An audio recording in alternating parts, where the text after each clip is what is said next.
Ok, buenos días, profesor. A continuación yo les voy a hablar acerca de la exploración física de la cintura escapular y del hombro.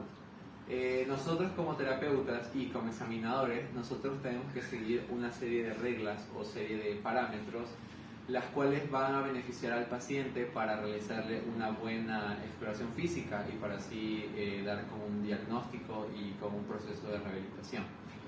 Esta serie de parámetros que vamos a seguir van a constar de tres, el cual el primero va a ser la inspección. Nosotros, bueno, aquí tenemos a nuestro paciente y nosotros como terapeutas, desde el primer momento, nosotros tenemos que inspeccionar al paciente, como se dice. Cuando tenemos al paciente en esta zona del cuerpo, que es el hombro, tenemos que explorarlo tanto anterior como posteriormente. Tenemos que ver si no tiene algún tipo de asimetrías, tenemos que comparar asimetrías, ver si no tiene algún tipo de deformidad o no tiene algún tipo de desbalance. Esto por la parte anterior. Tenemos aquí la parte de los deltoides, los trapecios, la clavícula, aquí la articulación esternoclavicular en esta zona de aquí, y tenemos por la parte posterior, date vuelta, por la parte posterior, así mismo acá, la parte posterior de los deltoides, y en esta zona tenemos aquí las escápulas. Ahora, de la misma manera hay que estar muy pendiente de que no exista de la misma forma desbalance o que exista algún tipo de asimetría. El siguiente paso que tenemos que realizar es la palpación. Como su mismo nombre lo dice, vamos a palpar ciertas zonas del hombro y de la cintura escapular.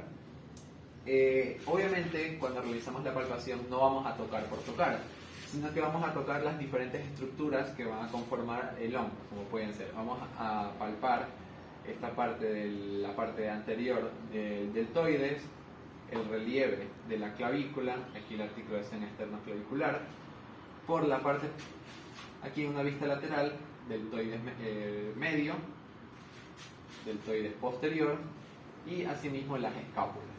Lo importante con la palpación es tocar las distintas estructuras para saber si no existe algún tipo de asimetría, algún tipo de deformidad, y lo más importante, para tratar de ver si el paciente tiene algún tipo o algún punto de dolor en cualquiera de las zonas que conforman la cintura escapular. Como tercer paso, vamos a evaluar la movilidad del paciente. Cuando nos hacemos referencia al hombro, tenemos que tener en cuenta que esta articulación o esta zona del cuerpo va a tener una gran cantidad de movimiento, con gran rango articular, y de la misma manera va a ser un poco inestable. Cuando evaluamos la movilidad, vamos a evaluar los distintos movimientos que va a tener el hombro. Tenemos la flexión del hombro, que va a alcanzar un rango normal de 180. Asimismo, la extensión de hombro, que va a alcanzar un rango normal de 60. Tenemos la abducción de hombro, que asimismo va a alcanzar 180 grados. También tenemos, pon el codo así para adelante, para atrás, la rotación tanto interna como externa, que va a alcanzar unos 60 grados aproximadamente. Y por último, la circunducción, así, que va a alcanzar los 360 grados. Ahora, como mencioné, el hombro es muy inestable por la gran cantidad de movimientos que este posee. Y ahora, al ser una articulación tan móvil, esta va a sufrir distintos tipos de lesiones. Ahora, la más particular o la más común que se puede dar es la luxación de hombro. Cuando hablamos de la luxación de hombro, pocas palabras, o en resumidas cuentas, es que el hombro se desarticula. ¿Qué va a pasar? Va a pasar que la cabeza humeral se va a desprender de su posición natural, la cual es la cavidad glenoidea.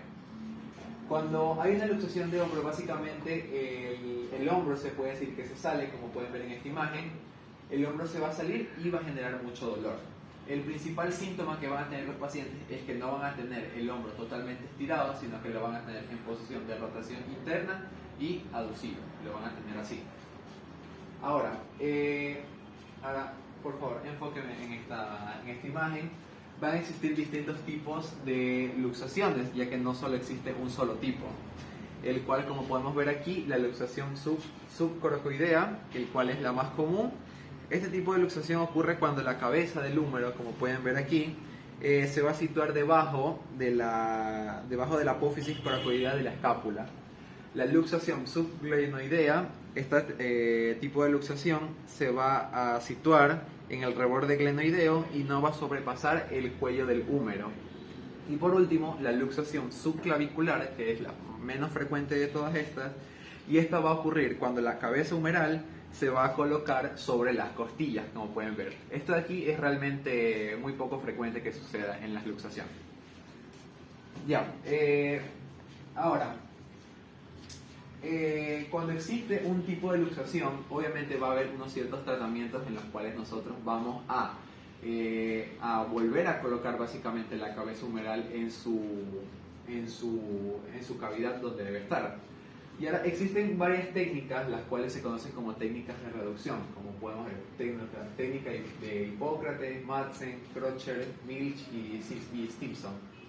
Ahora, todas estas técnicas van a tener algo en particular, ya que estas técnicas las van a realizar especialistas, en las cuales van a realizar una serie de movimientos del mismo hombro, para de esta manera poder colocar volver a colocar el hombro donde es. Solo por mencionar un par de estas, la técnica de Hipócrates, como pueden ver, antes se le usaba, hace mucho tiempo, se realizaba tracción en el hombro y se colocaba el pie en la axila del paciente. Pero esto se dejó de usar ya que esto podía generar daños en el plexo braquial, entonces esto va a ser más contraproducente para la persona. En la técnica de Madsen se va a usar tracción por medio de 2 toallas en las costillas y en la parte de la axila, y va a generar tracción para que la cabeza humeral vuelva a su cavidad. Asimismo, las técnicas más avanzadas, como pueden ser la de Crotcher, Mead y Stimson, van a ser asimismo técnicas en las cuales van a realizar compresión dentro de la cabeza humeral, van a realizar movimientos como pueden ser de rotación interna o externa para generar un tipo de tracción y así colocar el hombro donde debe ser. Ahora yo les voy a hablar acerca de la paradoja de Codman. La paradoja de Codman establece que se va a realizar movimientos de hombro en dos planos longitudinales. Este tipo de movimientos lo que va a hacer es digamos que revisar la integridad muscular de los dos músculos en particular, el cual es el manguito rotador y el redondo menor. Ahora, esta paradoja de Codman o este movimiento se va realizando con la palma de la mano viendo hacia adentro y con el pulgar hacia afuera. Va a realizar una abducción de 180 grados y por la misma una flexión. Como pueden ver, esta parte del hombro va a regresar a su parte inicial, a excepción de la palma de la mano, la cual va a estar supinada, va a estar hacia el otro lado. Lo vuelvo a realizar, la paradoja de Codman, abducción y volvemos. Ya. Ahora por último vamos a realizar ciertos tipos de test o ciertos test ya, digamos que ciertos test que ya se encuentran preestablecidos. Venga por acá. Ahora tenemos ciertos test profesionales. Tenemos aquí el test de Yokun, el cual lo que vamos a hacer es colocar la palma de la mano en el hombro contralateral y lo que se va a realizar es una exploración. El paciente va a tener que subir con la corresistencia en este caso del examinador. Trata de subir el brazo.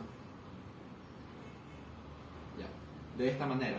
Si existe algún tipo de dolor al realizar este ejercicio, va a haber un tipo de dolor en la zona, en la subacromiana. Por consiguiente tenemos el test de Yoke, el cual el paciente va a deducir sus brazos, levántalos. Ahora, yo voy a generar la resistencia y el paciente va a tratar de subir los brazos. Ya. Ahora, de la misma manera, si el paciente llega a sentir algún tipo de dolor, significa que va a tener dolor en la zona del espacio subacromial. Ahora tenemos el test de Speed, en el cual se va a realizar de la misma manera. El paciente va a tener que subir y bajar el brazo con la resistencia del terapeuta. Trata de subir el brazo. Ya. Yo voy a generar la resistencia y cuando existe algún tipo de dolor al realizar este tipo de test, va a ser digamos que el dolor en la zona de la corredera bicipital. Por último tenemos el test de compresión, ya que muchos de los dolores de hombro provienen de la zona cervical. Entonces este tipo de test va a realizarle compresión en la cabeza, y si va a generar dolor, entonces podemos tener una idea de que el dolor va a originarse de la parte cervical. Entonces, se lo hace así. Y existe otra variación que es el test de Spectrum, si no me equivoco, en la cual simplemente la cabeza se va a colocar hacia un lado y se va a generar de la misma manera con presión. Bueno, eso es todo acerca de la exploración física de la cintura escapular y el hombro. Muchas gracias.